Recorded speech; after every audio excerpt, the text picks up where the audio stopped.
క్రీస్తునందు సోదరి సోదరులారా, ప్రభు యేసు క్రీస్తునామమున కోరుకుంటున్నారండి. ముందుగా ఇంత మంచి సమయాన్ని ఇచ్చిన తండ్రి దేవునికి ప్రభు అయిన క్రీస్తు ద్వారా కృతజ్ఞతలు చెల్లిస్తున్నారంటే వారు బాగున్నారంటే దేవుని కుమారుడు యేసు క్రీస్తు గౌరీ లోకానికి వచ్చిన పరలోకాన్ని సమీపిస్తున్నారు. వారు మనసు పొందాలని ప్రకటన మొదలుపెట్టారు. వాక్యం చదువుకున్న తర్వాత పాఠంలోనికి వెళ్ళాలండి.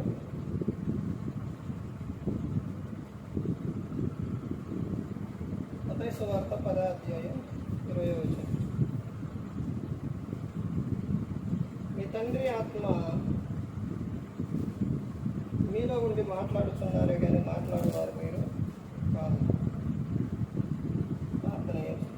పరలోకమందున మా తండ్రి, పరిశుద్ధ ప్రేమగల తండ్రి, గొప్ప తండ్రి, మీ ప్రియకుమారుడు యేసుక్రీస్తు ప్రభువు ద్వారా కృతజ్ఞతలు చెల్లిస్తున్నాము నాయన. ఈ రాత్రి వేళ ఈ కూడికంతట్లో మీరు నడిపించండి. వాక్యం బోధించుకుంటే లోక సముద్రాన్ని జ్ఞానంతో కాకుండా మీ జ్ఞానంతో మాట్లాడే భాగ్యం దయచేస్తారని మా ప్రభువైన యేసుక్రీస్తు నామమున పెడుతున్నాం తండ్రి. ఆమేన్. ప్రభువైన యేసుక్రీస్తు నామమున హృదయపూర్వక వందనాలండి. దేవుని కుమారుడు యేసుక్రీస్తు ప్రభువు ఈ లోకానికి వచ్చిన తర్వాత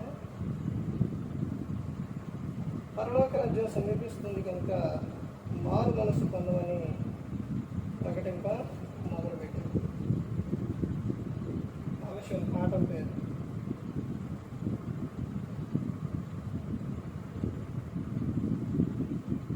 చిన్న చూపు చూడకండి. పాఠం పేరేంటి? చిన్న చూపు చూడకండి. ఎవరు చూస్తారు చిన్న చూపు? ఈ రోజున ఆ రోజున ఎప్పుడైనా కానీ ప్రతి ఒక్కరూ కూడా ఎవరు చిన్న చూపు చూస్తారు అని చూస్తే ఒక లోకంలో ధనం డబ్బు ఉన్నవాళ్ళు ఏమీ లేని వాళ్ళని, పేదవాళ్ళని చిన్న చూపు చూస్తారు. తర్వాత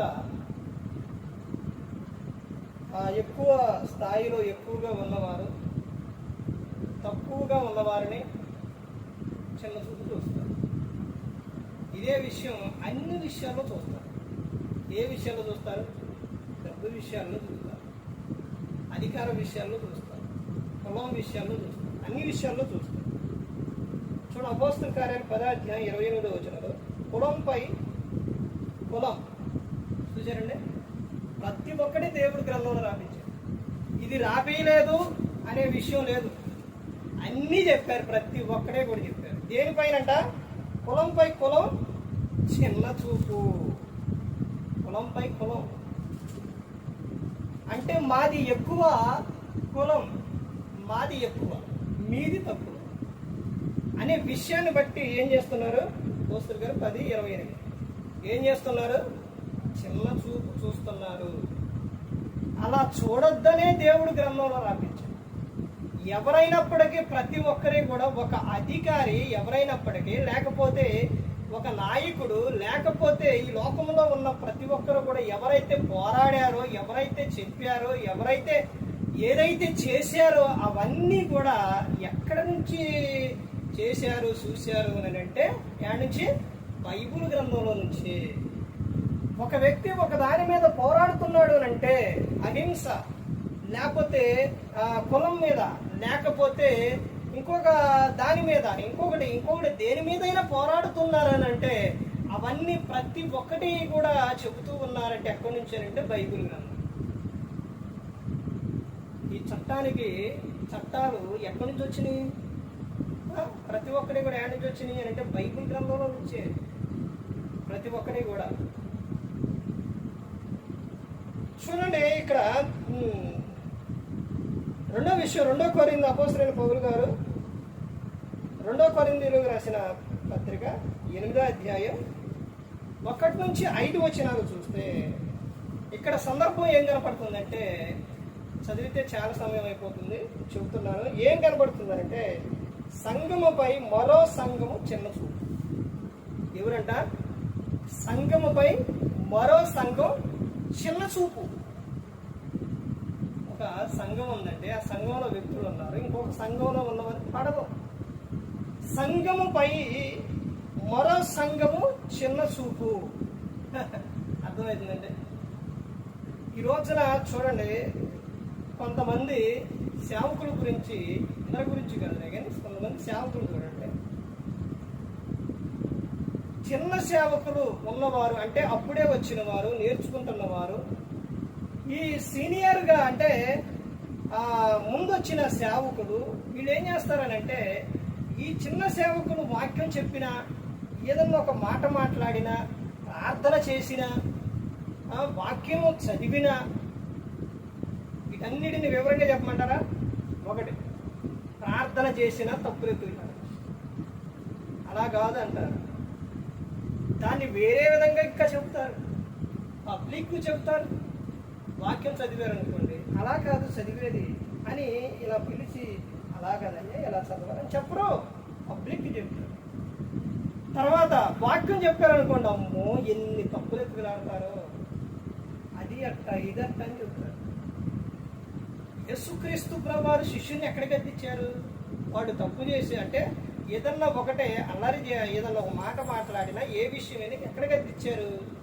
వాళ్ళ గదిలోకి వెళ్ళిన తర్వాత, వాళ్ళు అడిగిన తర్వాత, లేకపోతే అక్కడ యేసుక్రీస్తు ప్రభువారు ఉన్నప్పుడు వాళ్ళనే గద్దించారు. ఈ రోజున అలా కాదు, అందరి ముందే సేవకు. సంఘముపై మరో సంఘము చిన్న చూపు, అదే చెప్తున్న విషయం. సేవకులు ఇంకొక సేవకుని చిన్న చూపు చూడకూడదండి. తర్వాత విశ్వాసి ఇంకొక విశ్వాసిని చిన్న చూపు చూడకూడదు. ఇక్కడ జరుగుతున్న విషయాలే అవే చూడండి. తర్వాత ఇంకా చెబుతున్న విషయం చూడండి. పేతురు గారు రాసిన మొదటి పత్రిక 3వ అధ్యాయం 19వ వచనం 20వ వచనం చూస్తే, కుటుంబంపై కుటుంబం చిన్న చూపు. ఏ విషయం అంట? ఒక కుటుంబంపై మరో కుటుంబం చిన్న చూపు. ఒక కుటుంబంలో డబ్బు ఉందనుకోండి, కొంచెం కారు అన్ని మొత్తం ఉన్నాయి అనుకోండి, ఇంకో కుటుంబంలో లేవు అనుకోండి, ఆ కుటుంబంపై ఏం చూస్తారు? చిన్న చూపు చూస్తారు. చిన్న చూపు ఇక్కడ అదే చెప్తున్నారు. పేతురు గారు చెప్తున్న విషయం చిన్న చూపు. తర్వాత చూడండి, 4వ విషయం, పరమగీతం 1వ అధ్యాయం 6వ వచనంలో, సహోదరిపై సహోదరుని చిన్న చూపు.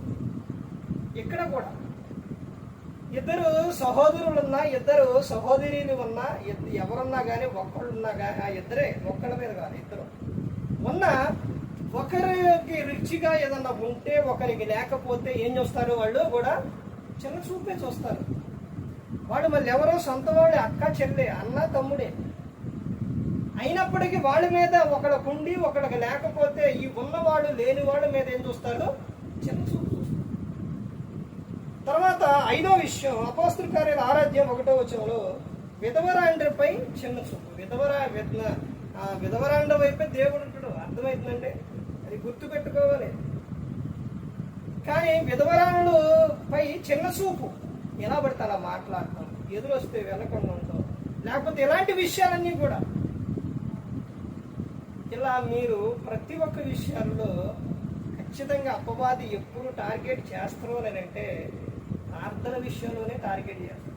అన్ని విషయాల్లో నోరు పట్టన మాటలు మాట్లాడతారు, లేకపోతే వాళ్ళు ఇష్టానుసారంగా తిరుగుతారు, లేకపోతే ఎలాంటి పనులైనా అసలు శక్తి లోపం లేకుండా చేస్తారు. ఏదైనా కానీ ప్రతి ఒక్కటి కూడా చాలా హుషారుగా చక్కగా చేస్తారు. ప్రార్థన కాడికి వచ్చేసరికి అపవాది వాళ్ళని ఏం చేస్తారో విననీయకుండా చేస్తారు. అన్ని విషయాల్లో చూడండి, ఒక పని విషయాల్లో, ఒక జాబ్ విషయాల్లో నిర్లక్ష్యంగా ఉండరండి. చాలా మంది ఉండరు. ఎక్కడ ఉంటారనంటే, ప్రార్థన కాడికి వచ్చేసరికి ఎక్కడ లేని అన్నీ వచ్చేస్తాయి ప్రార్థన కాడికి. తర్వాత 6వ విషయం చూడండి, ఏం చెప్తున్నారు? యాకోబు గారు రాసిన పత్రిక 2వ అధ్యాయం 3-4 వచనాలు, పేదవానిపై ధనవంతుని చిన్న చూపు. స్టార్టింగ్ లో చెప్పానంటే, పేదవానిపై ధనవంతుని చిన్న చూపు. ఎలా మాట్లాడతారో తెలుసండి? అమ్మో, అసలు తట్టుకోలేని ఆ మనిషి పేదరికంలో ఉన్నప్పుడు ఎక్కడికి వెళ్ళినా మందిరానికి వెళ్ళినా, ఆడ కూర్చొనే విషయాల్లో కూడా, లేకపోతే ఒక ఫంక్షన్కి వెళ్ళినా, ఎక్కడికి వెళ్ళినా కానీ పేదవాడిని ధనవంతుడు ఏం చేస్తారో చిన్న చూపి చూస్తారు. ఒక ఫంక్షన్ పెట్టారు, ఆ ఫంక్షన్కే కొద్దిగా రిచ్గా ఉన్నవాళ్ళు వచ్చారు, పేదవారు వచ్చారు, ఇద్దరినే పిలిచారు. ఎవరిని గౌరవిస్తారు, ఎవరిని చూస్తారనంటే, కొంచెం కొంచెం రుచిగా ఉన్న వాళ్ళే చూస్తారు. ఇప్పుడు ఒకవేళ మందిరం విషయాల్లో కూడా అంతేనండి. సూటు బూటు కారు అన్నీ వేసుకొని వచ్చారనుకోండి, వెనక కూర్చోండి. వెనక కాదు, ఏడకొచ్చి కూర్చోండి. అక్కడ సందర్భం అదే చెప్తున్నారు. ఇక్కడికి వచ్చి కూర్చోండి. అదే కొంచెం మామూలు స్థితిలో వచ్చారనుకోండి, ఎడకాడ కూర్చోండి అంటారు. తర్వాత 7వ విషయం చూడండి. యోహాను గారు రాసిన సువార్త 8వ అధ్యాయం 3 నుంచి 5 వరకు చూస్తే, పాపిపై నీతిమంతుని చిన్న చూపు. ఒక నీతిమంతుడు, ఆ నీతిమంతుని విషయాల్లో ఆ పాపిపై ఏం చూస్తారంట? చిన్న చూపు చూస్తారు.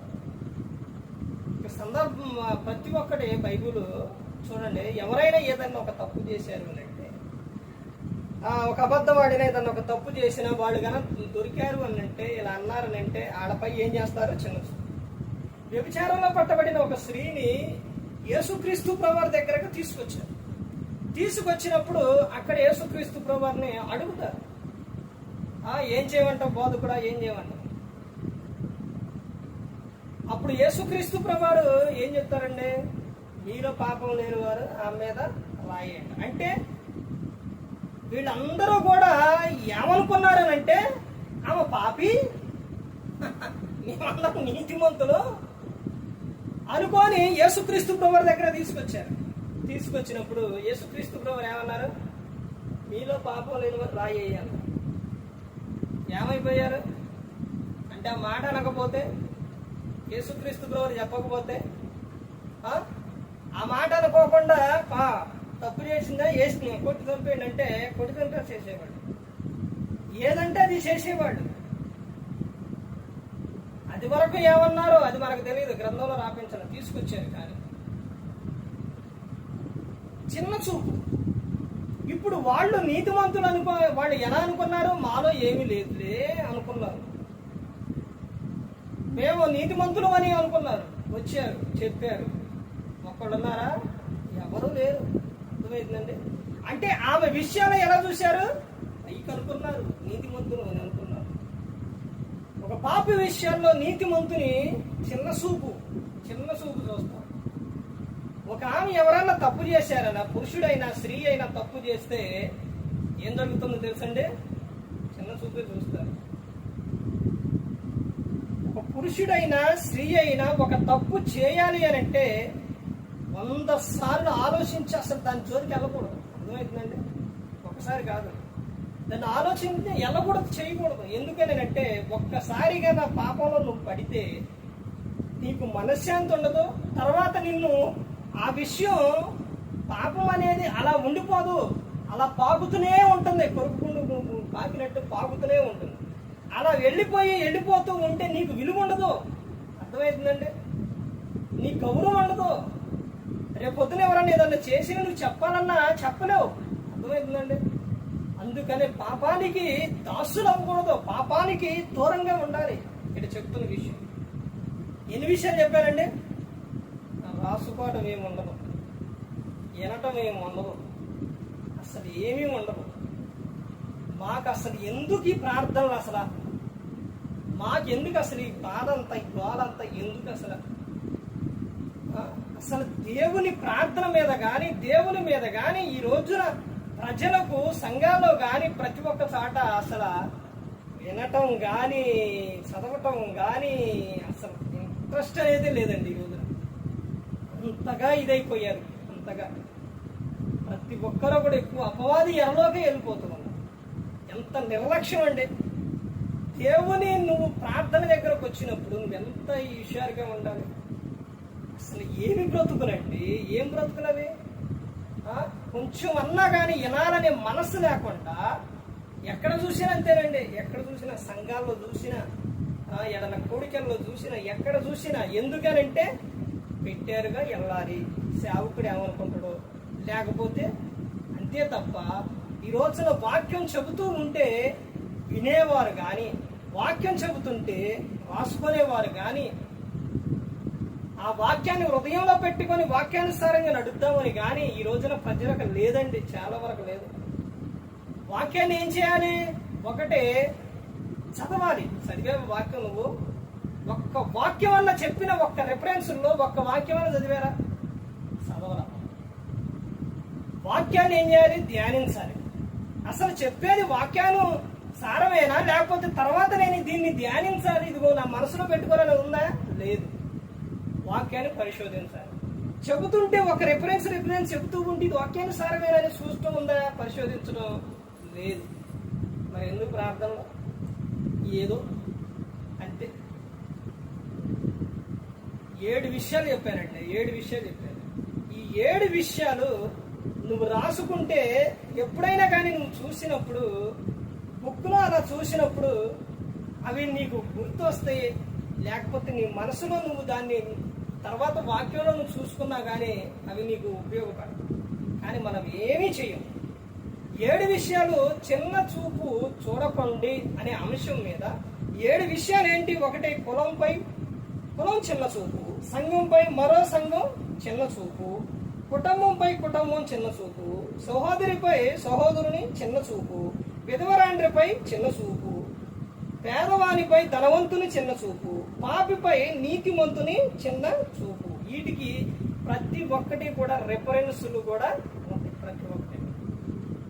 ప్రతి ఒక్కటి కూడా మనం ఎలా చూడాలంటే బైబిల్ గ్రంథంలో నుంచే చూడాలి. ప్రతి ఒక్కటి ఈ రోజున ప్రతి ఒక్కరూ కూడా ఈ లోకంలో ఎవరు ఏ వృత్తిలోకైతే కలిగి ఉన్నారో ఆ వృత్తిలో ఆ విషయాల్లో ఎవరైతే కొంచెం రిచిగా కానీ లేకపోతే పెద్దవారుగా కానీ ఎవరైతే ఉన్నారో, ఆ తర్వాత ఎవరైతే చిన్నగా ఉన్నారో, పేదవారిగా ఉన్నారో, వారి విషయాల్లో చిన్న చూపు చూడడం అనేది చూస్తున్నాం.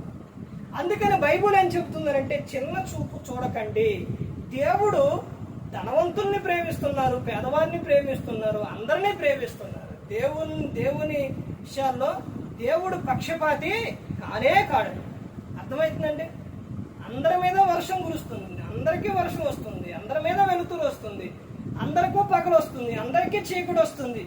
ఇదిగో వీళ్ళు ఇలా చేశారు, వీళ్ళు ఇలా ఉన్నారని దేవుడు ఆయన చూపిస్తున్నారండి? చూపించట్లేదు.